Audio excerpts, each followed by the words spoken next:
तो कैसे हैं दोस्तों। आज हम आपके लिए लेकर आए हैं वर्ग 10 के इकाई 1 के का चैप्टर का नाम है संसाधन एवं उपयोग, उसके शेष भाग।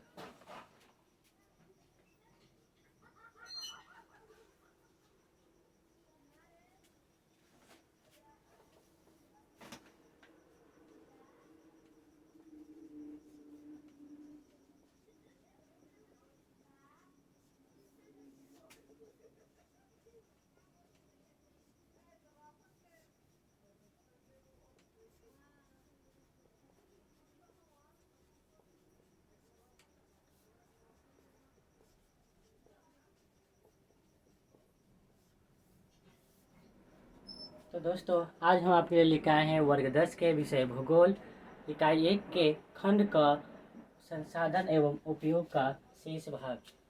तो दोस्तों, जिस तरह से कल हम लोगों ने पढ़े कि संसाधन की उत्पत्ति के आधार पर, उपयोगिता के आधार पर, आज हम लोग पढ़ेंगे संसाधन के स्वामित्व के आधार पर। दोस्तों, स्वामित्व के आधार पर संसाधन का वर्गीकरण। तो दोस्तों, स्वामित्व के आधार पर संसाधन 4 प्रकार के होते हैं। व्यक्तिगत संसाधन, जिसे निजी संसाधन कहते हैं। उसके बाद सामुदायिक संसाधन, तीसरा है राष्ट्रीय संसाधन और चौथा है अंतर्राष्ट्रीय संसाधन। तो दोस्तों, बारी बारी से सभी के बारे में हम लोग पढ़ते जाएंगे। तो दोस्तों, पहला संसाधन है निजी संसाधन।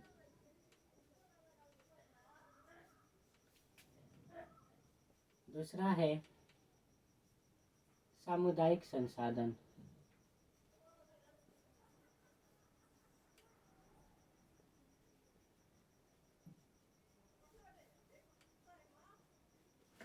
तीसरा है राष्ट्रीय संसाधन।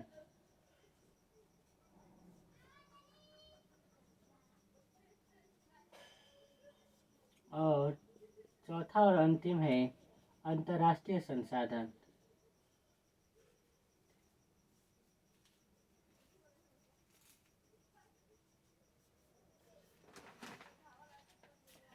तो पहला निजी संसाधन, इसके बारे में पढ़ते हैं कि निजी संसाधन किसे कहते हैं। सब आसान है, आप सभी लोग इसे आसानी से पढ़ सकते हैं, समझ सकते हैं और इसे याद भी कर सकते हैं। तो निजी संसाधन किसे कहते हैं? ऐसे संसाधन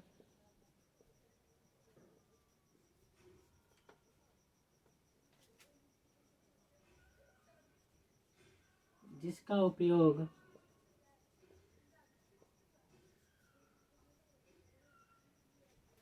ऐसे संसाधन जिसका अधिकार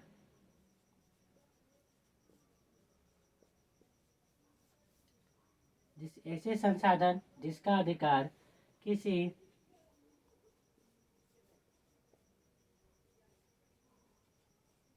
निजी व्यक्ति के हाथ में होता है। किसी निजी व्यक्ति के पास होता है, जिसके बदले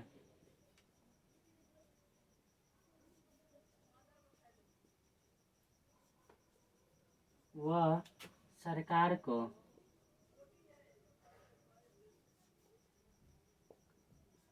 कर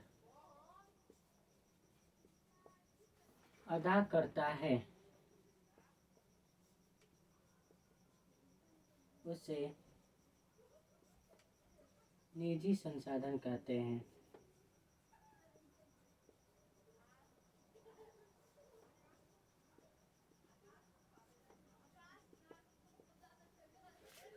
तो निजी संसाधन या सामुदायिक संसाधन किसे कहते हैं? ऐसे संसाधन जिसका अधिकार किसी निजी व्यक्ति, कोई एक व्यक्ति का अधिकार में होता है दोस्तों, और उस संसाधन के बदले वो सरकार को टैक्स देता है, कर देता है, उसे निजी या सामुदायिक संसाधन कहते हैं। जैसे कार, मकान, भूखंड इत्यादि। इसे ध्यान से देखिए और समझिए कि निजी संसाधन किसे कहते हैं। निजी संसाधन किसे कहते हैं?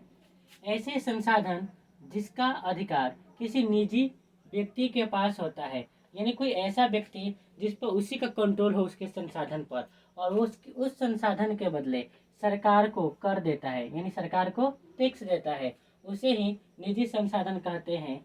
जैसे कार, मकान, भूखंड। तो ये सभी संसाधन है जिसका कोई व्यक्ति इस्तेमाल करता है, और जो व्यक्ति इन संसाधनों का मालिक होता है वही क्या करता है कि सरकार को कर देता है। तो ये हो गया निजी या सामुदायिक संसाधन।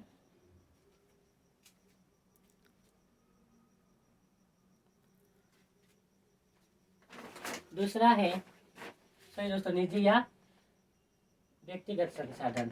दूसरा संसाधन है, तो निजी संसाधन किसे कहते हैं? ऐसे संसाधन जिसका अधिकार किसी निजी व्यक्ति के पास होता है, जिसके बदले वो सरकार को कर देता है, उसे निजी संसाधन कहते हैं। निजी संसाधन को व्यक्तिगत संसाधन भी कहते हैं। अब आता है दूसरा, सामुदायिक संसाधन।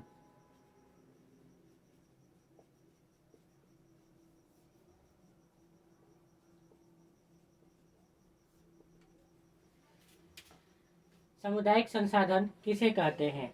ये बहुत ही आसान है, इसे ध्यान से देखिए और समझिए। ऐसे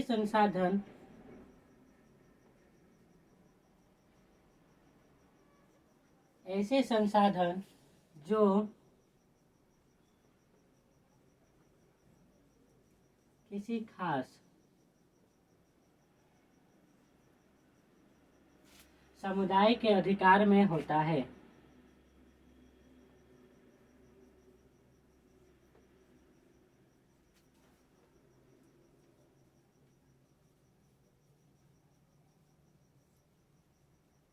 अधिकार में होता है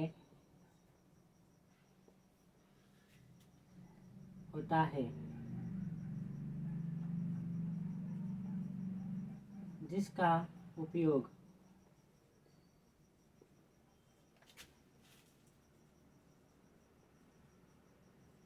समाज के लिए सुलभ हो, उसे सामुदायिक संसाधन कहते हैं।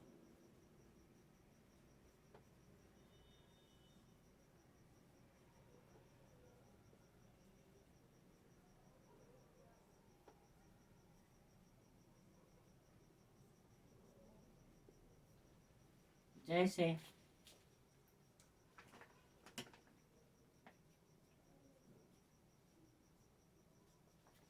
मंदिर,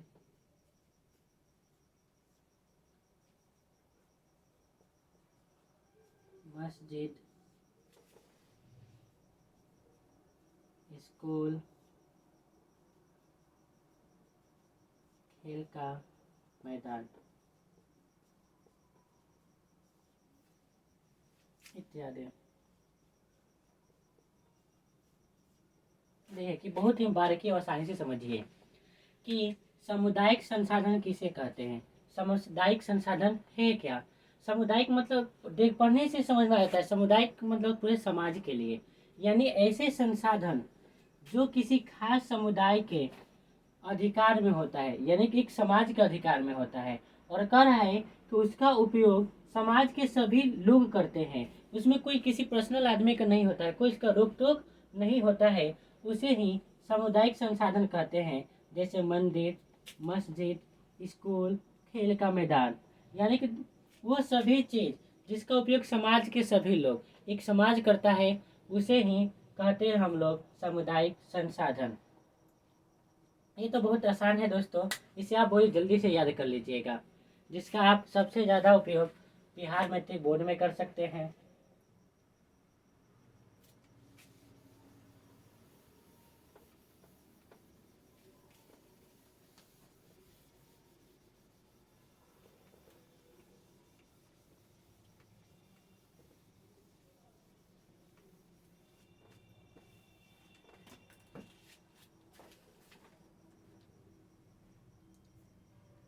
अब तीसरा संसाधन है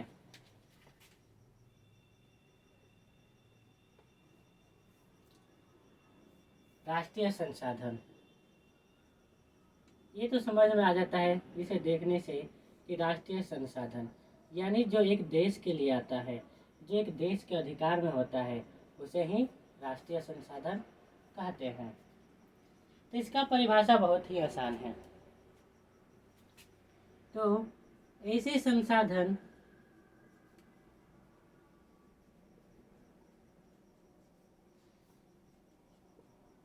जो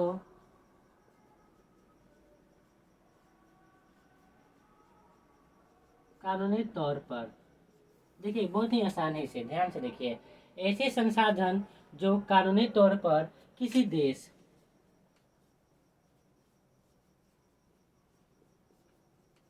या राष्ट्र के, किसी देश या राष्ट्र के अंतर्गत आता है। बहुत ही आसान है। अंतर्गत आता है जिसका उपयोग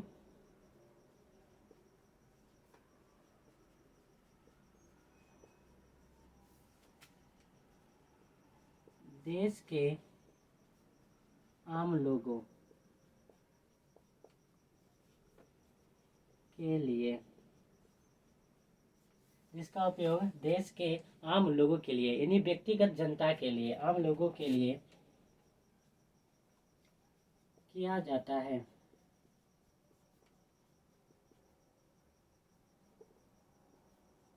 उसे राष्ट्रीय संसाधन कहते हैं।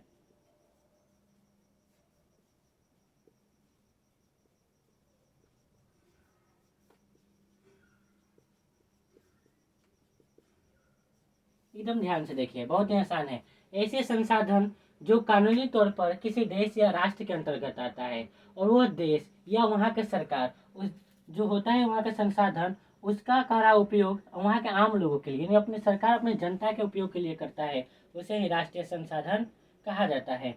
और उस जैसे कि दोस्तों कोई भी संसाधन हो गया उस पर आम लोगों का भी अधिकार होता है। जैसे जैसे में कुछ भी नहीं होता यानी एक देश की सीमा के अंदर, एक देश की सीमा के अंदर जो भी आता है, जैसे कि हम किसी हमारा जो ज़मीन है वो व्यक्तिगत है, अगर सरकार को उसकी ज़रूरत है लोगों के भलाई के उपयोग के लिए तो सरकार उसे ले सकता है। तो इस तरह से दोस्तों राष्ट्रीय संसाधन वो सभी हो गया जो एक देश के अंतर्गत आता है और देश उसका उपयोग करता है। अब यहाँ पर चौथा है अंतर्राष्ट्रीय संसाधन।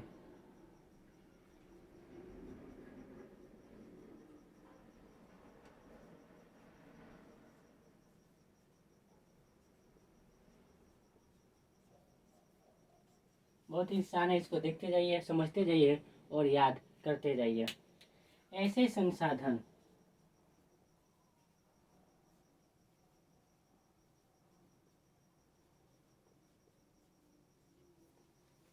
जिसका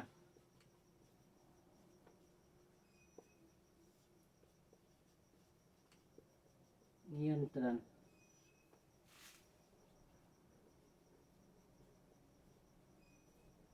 अंतर्राष्ट्रीय संस्था, अंतर्राष्ट्रीय संस्था मतलब होता है जो देश के ऊपर हो, जैसे यूएनओ संयुक्त राष्ट्र संघ। अंतर्राष्ट्रीय संस्था करती है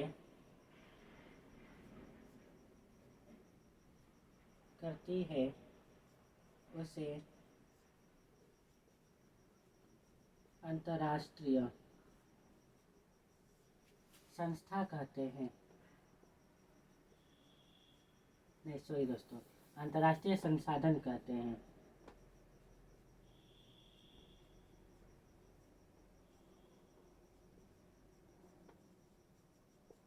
बहुत ही आसान है कि अंतर्राष्ट्रीय संसाधन किसे कहते हैं। ऐसे संसाधन जिसका नियंत्रण अंतर्राष्ट्रीय संस्था करती है, यानी अंतर्राष्ट्रीय संस्था के अधिकार में होता है, उसे ही अंतर्राष्ट्रीय संसाधन कहते हैं। तो इसका उपयोग क्या कोई देश कर सकता है? जी हाँ दोस्तों, कर सकता है। तो किसके परमिशन से? अंतर्राष्ट्रीय संस्था के परमिशन से, उसके ही ऑर्डर पर। तो कैसे पता चलेगा? जैसे कि दोस्तों हम लोग का देश है, ये देश का दोस्तों दक्षिणी भाग है, ठीक है। तो ये जो इलाका है ये पूरा समुद्र से घिरा हुआ है, यानी महासागर। क्योंकि अगर कोई देश आता है तो हर देश का बॉर्डर होता है, उस देश की सीमा के अंदर का ही राष्ट्रीय संसाधन होता है। उसके बाद कोई दूसरा जो देश पड़ता है सीमा के बाद, तो उसका वो राष्ट्रीय संसाधन हो जाता है। यहाँ पर आएगा कि तट रेखा से 200 किलोमीटर की दूरी को छोड़कर जो भी खुला महासागर होता है, उसका जो भी संसाधन होता है, उस पर किसी सरकार का अधिकार नहीं होता है। बल्कि 200 के बाद ये 200 किलोमीटर के बाद ये 200 किलोमीटर के बाद जो भी यहाँ खुला जैसे पेट्रोलियम, कोई हीरे ज्वाला जो भी पाया जाता है, जो भी, तो वो सभी अंतर्राष्ट्रीय संस्था के अधिकार में हो जाता है। तो इसके लिए सबसे आसान है कि डिफिनेशन में एक लाइन और जोड़ सकते हैं।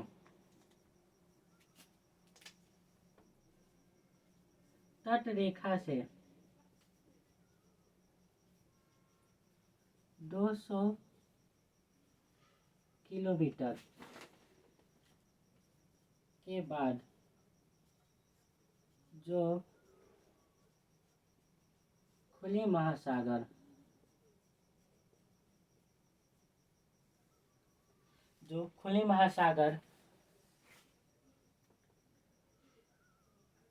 में संसाधन होता है वह अंतर्राष्ट्रीय संसाधन कहलाता है।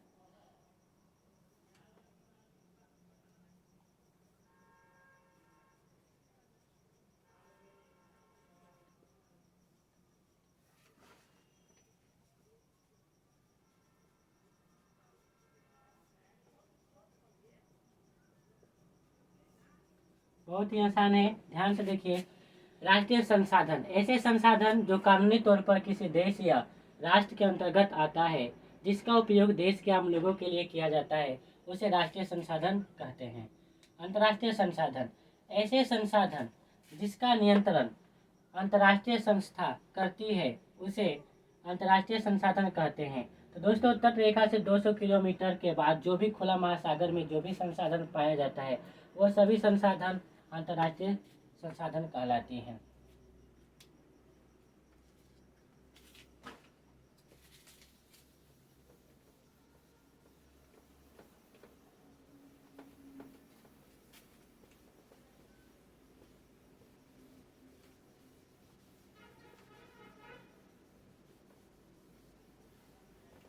ये तो 3 तरह के हम लोग पढ़ लिए संसाधन। पहला उत्पत्ति के आधार पर, दूसरा उपयोगिता के आधार पर, तीसरा स्वामित्व के आधार पर। अब आता है संसाधन का चौथा प्रकार, जिसे हम लोग कहते हैं विकास के आधार पर। तो विकास के आधार पर भी संसाधन अलग अलग प्रकार के होते हैं, यानी कि ये 4 प्रकार के होते हैं।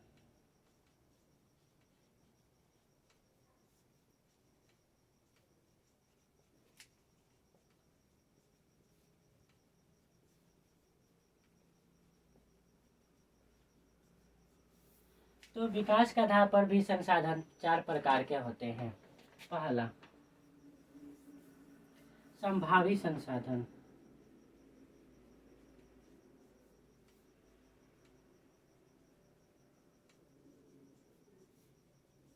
दूसरा बहुत ही आसान है, देखते जाइए, विकसित संसाधन,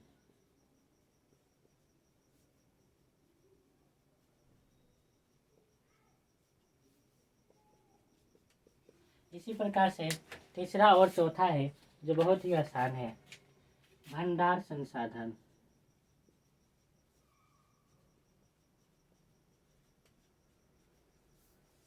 और चौथा है संचित कोष संसाधन।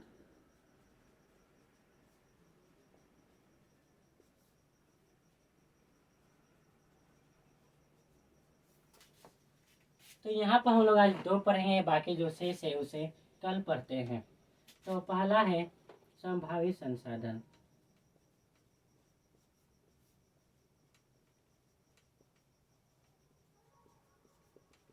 ध्यान से देखिएगा, ये बहुत ही आसान है, आप लोगों के लिए फायदेमंद है। ध्यान से देखते जाइए, पढ़ते जाइए। ऐसे संसाधन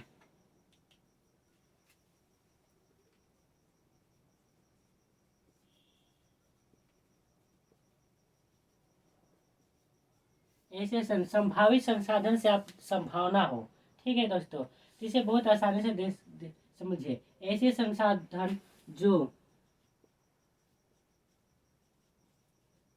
किसी क्षेत्र में मौजूद है, जो किसी क्षेत्र में उपस्थित है, ये भी लिख सकते हैं, उपस्थित है, जिसका उपयोग में लाए जाने की संभावना है।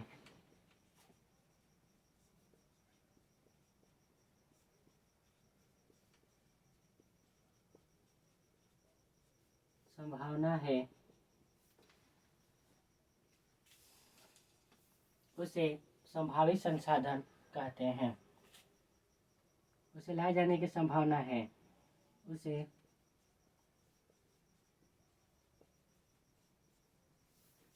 संभावित संसाधन कहते हैं।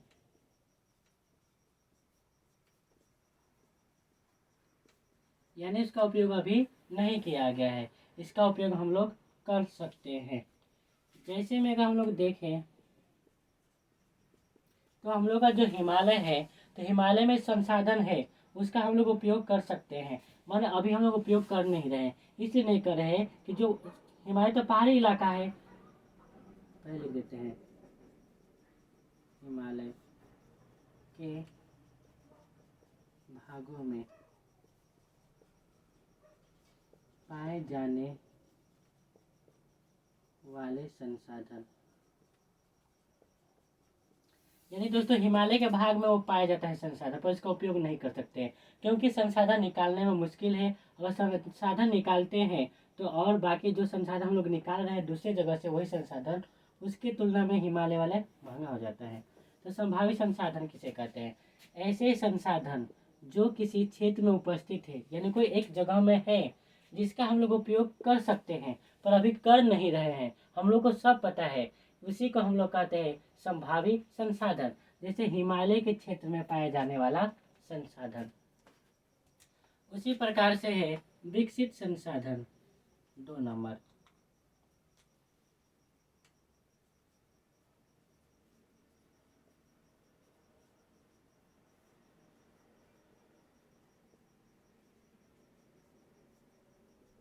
ये बहुत आसान है, इसे देखते जाइए। सब एक ही टाइप का हम लिख रहे हैं, जैसे आप लोगों को पढ़ने में और समझने में आसानी हो, ज़्यादा दिक्कत न हो। ऐसे संसाधन, देखिए सब ऐसे संसाधन पर है। ऐसे संसाधन जिनका सर्वेक्षण हो चुका है, यानी पता चल चुका है कि कहाँ है और कितने मात्रा में है, सर्वेक्षण हो चुका है,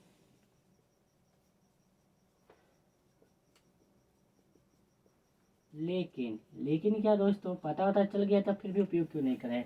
लेकिन उपयोग, जो इसका उपयोग करना है, उपयोग हेतु या के लिए भी लिख सकते हैं, आसान पड़ेगा। उपयोग के लिए मात्रा, यानी कि कितना मात्रा में है, और गुणवत्ता भी निर्धारित हो चुका है।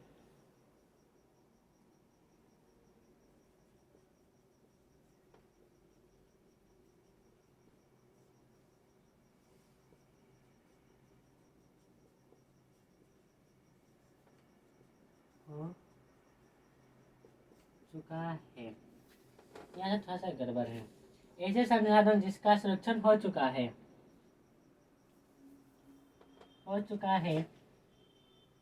इनके इनके उपयोग के लिए मात्रा और गुणवत्ता भी निर्धारित हो चुका है। यानी कि दोस्तों कितना ये मात्रा में है, ठीक है, और इसका क्वालिटी क्या है ये भी हम लोगों को पता चल गया है।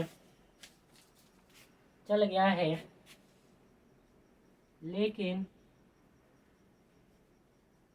तकनीक के अभाव में या तकनीक के द्वारा, ठीक है, तकनीक के अभाव में इसका विकास नहीं हो चुका है, लेकिन तकनीक के अभाव के कारण उपयोग नहीं हो पा रहा है। थोड़ा लंबा हो गया, बड़ा, उसे विकसित संसाधन कहते हैं।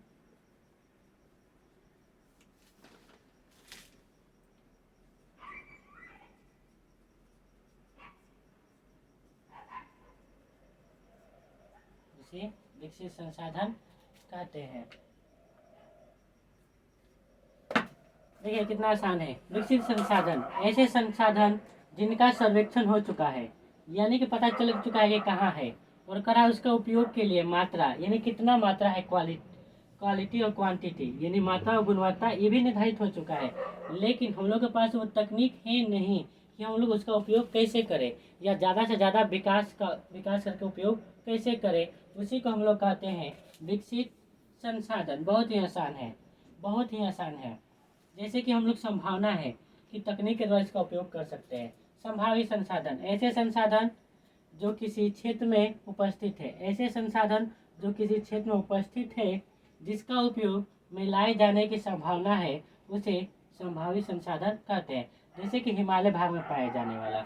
विकसित संसाधन ऐसे संसाधन जिसका पता भी चल चुका है हम लोगों को, उसका मात्रा और गुणवत्ता के आधार पर, लेकिन हम लोग उसके तकनीकी के अभाव में उपयोग नहीं कर पा रहे हैं। यानी भविष्य में संभावना है कि हम लोग उसका उपयोग कर सकते हैं तकनीक का विकास करके, उसी को हम लोग कहते हैं विकसित संसाधन। तो दोस्तों आज के लिए इतना ही रहने देते हैं। मिलते हैं वीडियो के अगले भाग में एक नई टॉपिक के साथ, एक नई